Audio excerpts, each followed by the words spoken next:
Yeah, we have a fantastic show for tonight. We have Steve from SteveQuayle.com and Tom Horn with us. Both gentlemen are live on air. I'm going to turn it over to you, Steve, and let you bring in the show. Well, I think, ladies and gentlemen, excuse my voice again. I'm getting over the crud, and thank you, everyone, for praying for me. I think tonight is one of those hallmark events because it seems like when the Lord opens up the Hagmann&Hagmann show to both Tom and I, it seems like it's almost a key that unlocks the coming events in real time. Today we had some major announcements, one of the biggest being that what I've been warning about and telling people about, and Tom and I will be discussing these types of events, we had the situation where now sonic levitation has been brought to the foreground. It's on my website, SteveQuayle.com. The ancients called it harmonic levitation. So when you see the stories on my website and Tom and I talking about the great megaliths and the great buildings, whether it's the pyramids or the Russian cities where the stones are just phenomenally, unbelievably huge, 5,000 and 10,000 tons, you can understand that the only way to offset gravity is with electric torsion physics. And the ancients not only knew this, but they were taught it by their fallen angel fathers. So I don't know, Doug, if you and Joe and Tom saw that story, but it was a real-time story of what's happening, coupled with a story today that a man in Egypt who basically found a tunnel into the Great Pyramid, and instantly there were SWAT teams dispatched to him to keep him from revealing to the world what he found. So that's the background that Tom and I will be talking probably in the second hour. But first, Doug, if it's okay, I'd like to get to Tom first and foremost because they led the way, he and Chris, obviously, on what was going to happen with the Black Pope, the final Pope. And I had just sent you an email, but Tom, good to be with you tonight. And I was going to ask Doug to ask you, but I'll ask you right now.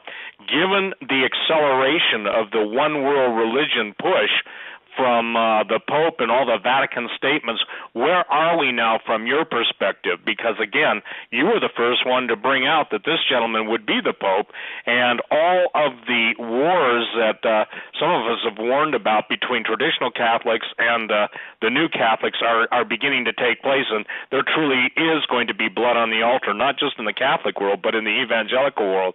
So, Tom, if you would just take your liberty and, explain to your heart's content. Hey, thank you, Steve, and I'll get us started here, and then we can go wherever you guys want to go. And thanks, Doug and Joe, for having us back on the Hagmann&Hagmann report. The last time Steve Quayle and I were on was, I forget, a couple of months ago at least. But I remember at the time, Steve, the next day you did, it's not Nielsen ratings anymore. I don't even know what they call it nowadays, but you went on to the web page where it shows the ratings, audience size ratings, which are actually more accurate now than the old Nielsen ratings. And you sent me the page that showed that the program that you and I did with Doug and Joe Hagmann was outpacing Fox News. It was outpacing Glenn Beck Radio. I mean, so people need to know that when we do these shows that the world is listening and the world is interested in this kind of material, so it's justified, right? That we update people, that we talk about it from our point of view, and that we share insights as we receive them. And I'm glad you mentioned the prophecy of the popes because I'm still attuned to this. I believe that there was a phenomenon, actually, that started in 2012 with us today only kind of currently midway between something that might be coming in what I call Zenith 2016, right? Now, a lot of people, they associate the year 2012 with the end of the Mayan calendar, the long count calendar. Excuse me, Steve, I think I'm catching your cold over the phone. With the long count calendar. And so there for a while, you had everybody from Christians and New Agers to skeptics, historians. Everybody was enthralled until about 24 months ago. And I see an irony in this because everybody thought the meaning of the year 2012 had something to do with the destruction of the world, and that when the world didn't wind up being destroyed in 2012, then there must not have been anything to what the Maya and some others were saying. They were just looking at the end of the long count, the Mesoamerican long count, that brought the astrological age of Pisces to an end and introduce the beginning of Aquarius. But guys like me, and thankfully guys like me, because of guys like David Flynn, Mark Flynn, and other geniuses out there, what we were looking at was the symbolism that was historic. It hadn't happened in tens of thousands of years. You had this equinox. You had the sun arising out of the mouth of the Ouroboros, the great serpent of the Milky Way, and that was the sun rising in Sagittarius, the centaur with a bow. Why would we care about that? Because that was the symbol for Nimrod coming out of the mouth of Leviathan, the sun god, rising to return to Earth, to become the Nimrod, to become the Osiris, to become the Apollo. The Maya predicted that same conjunction, and they did it as a harbinger, but not as most people were telling it. And you can go listen to shows with me and Steve Quayle back in 2009, 2010, 2011. You can see me standing up in front of conferences repeating part of what Steve and I were talking about. You can see me on some of these television shows like Prophecy in the News, and over again, I was saying it is a huge mistake to be saying that the Maya said that 2012 is going to represent the end of the world. That's not what they were saying. They did not predict the end of the world. What they said was a lot more interesting than that. They said that an era was coming to an end and that it would give birth to a new and final era that would start, and that ultimately would see three things: the arrival on Earth of two great and powerful men that the world would be looking to. We'll talk more about that later tonight, probably. They also saw the arrival of a new form of humanity. So were they talking about transhumanism? I don't know. But then thirdly, they saw this as an era that would ultimately meet with the return of the gods. And here's the important thing. It wasn't just the Maya. And by the way, I don't subscribe to Mayan prophecies. I'm not a Maya. I don't put this on any par with the Bible. All of the work that I did in Petrus Romanus, Exa Vaticana, and the book Xena 2016 was simply asking a question. Why did so many occult societies for thousands of years ago and hundreds of years ago predict that something was going to happen between the years 2012 and 2016, and redundantly, so many of them said the same exact things. Two great men are going to arrive on the earth, a new form of humanity, a new dawn of humanity, and thirdly, the gods are going to return on the earth. And when you understand that that's what they were saying, the Maya said that, the Hindu Kali Yuga calendar started during the 5th Mayan Great Cycle. It also predicted that these kind of global earth events would unfold on Earth following the year 2012. The Cherokee rattlesnake prophecies, remember, Steve, us talking about that? Those are called by academics, so they're called the Chickamaugean star constellation prophecies, but that was 200 years ago in the very early 1800s. The Cherokee tribe set their calendar to end in the year 2012, but they wrote some very important, their prophecies are translated in academic circles and say some very important things about the return of Quetzalcoatl between the years 2012 to 2016. And as a result of what they saw or thought, they thought their giant winged serpent god was going to return. They call him the giant rattlesnake, winged rattlesnake god. And they said it would happen during 2012 to 2016 when Jupiter, Venus, Orion, Pleiades, when those star systems awoke, which is just, if you know anything about occultism and occultic circles, is astonishing because it's exactly the same star systems that so many of the Gnostics wrote about throughout history, that's encoded within the prophecies on the Great Seal of the United States and all of that. Then you had the prophecy of the Zohar 600 years ago. Orthodox Jewish priests writing in the Zohar, in the section in the Zohar called Signs Heralding Mashiach, Volume 3, Section 34. And what did they say? They say in the year 5773, that's the year 2012 to 2013, the Messiah will arrive on earth, but he won't be known yet. He will slowly begin making himself known to the nations around the world, and that he would be revealed potentially between 2012 and 2016. So there's a big list, by the way. If people want to get my book, and I'll actually just give it to them, and I'll talk about later how they can just get it for free. But if they want to get the book Zenith 2016, there's a whole list in there. I go through the 800-year-old prophecies of Rabbi Judah ben Samuel, who also predicted that the Messiah would appear on earth sometime around the year 2016. You had Protestant reformers, Jonathan Edwards among them, who believed that the Antichrist would arrive on earth between 2012 and 2016. And there's a huge list, and we list probably 24 of the Protestant reformers and preachers from the late 1700s through the 1800s who predicted that the Antichrist would arrive on earth between the years 2012 and 2016 specifically. And there are even Princeton University theological works, including the Princeton University Dictionary of the 1830s, in which you can find those predictions being made. The Antichrist will arrive on the earth, and the false prophet, between the years 2012 and 2016. So there's a whole huge list. And my question from the beginning was, what in the world was causing Protestant reformers, born-again preachers basically, 200 years ago to predict that the Antichrist and false prophet would rise up between the years 2012 to 2016. They couldn't possibly have been in communication with Jewish rabbis 600 years before, or Maya Jaguar shamans thousands of years before, who were writing down their very same predictions. So there's something very extraordinary that was going on there. And I said all of that to bring us to the Pope, because this also raises the issue of the prophecy of the popes.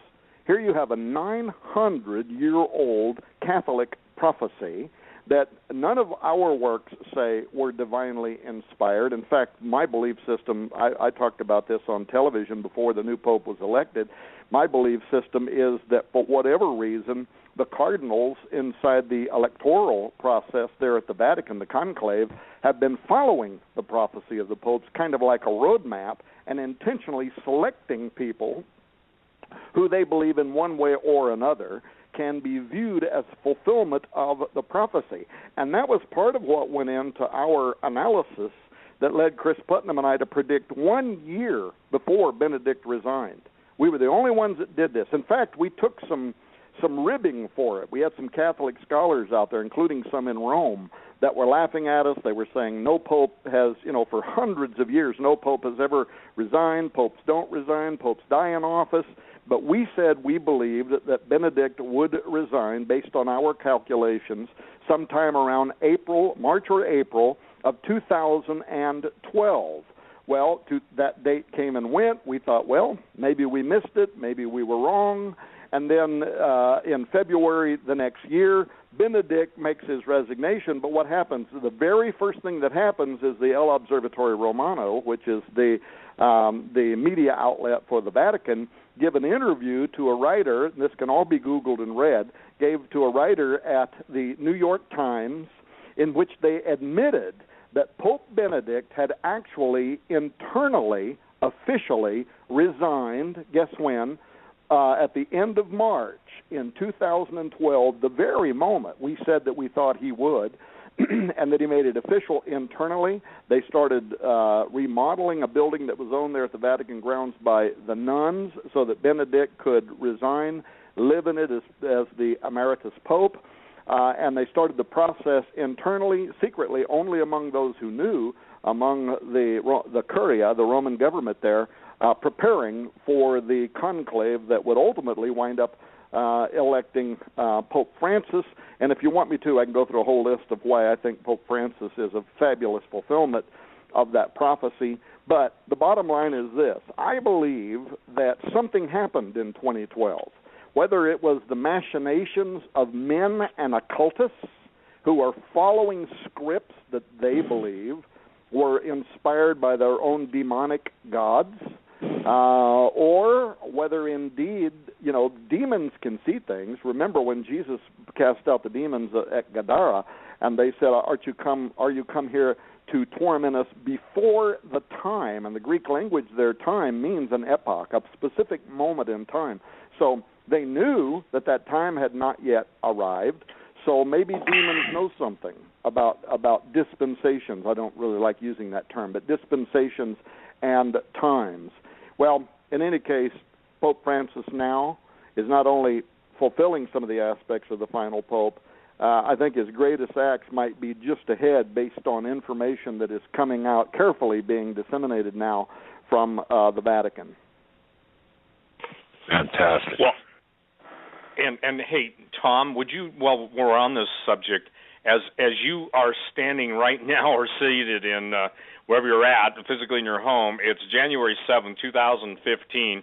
What should people be looking for next? I mean, from the standpoint, let's finish up the Pope, and you gave a marvelous overview, but what's next to come? Because, again, ladies and gentlemen, you should not dismiss this, and I would encourage all Catholics, all Protestants, all Jewish people, people of all faith to listen to this, because this is the man, and I'm saying this to the glory of God, that said it before it happened, it came to pass. So what is it now? Let's finish up on the Pope, if you don't mind, Tom, and then we'll get into the other stuff we can talk about, CERN, Stargates, all the contemporary events that are right here, what we've warned about for decades.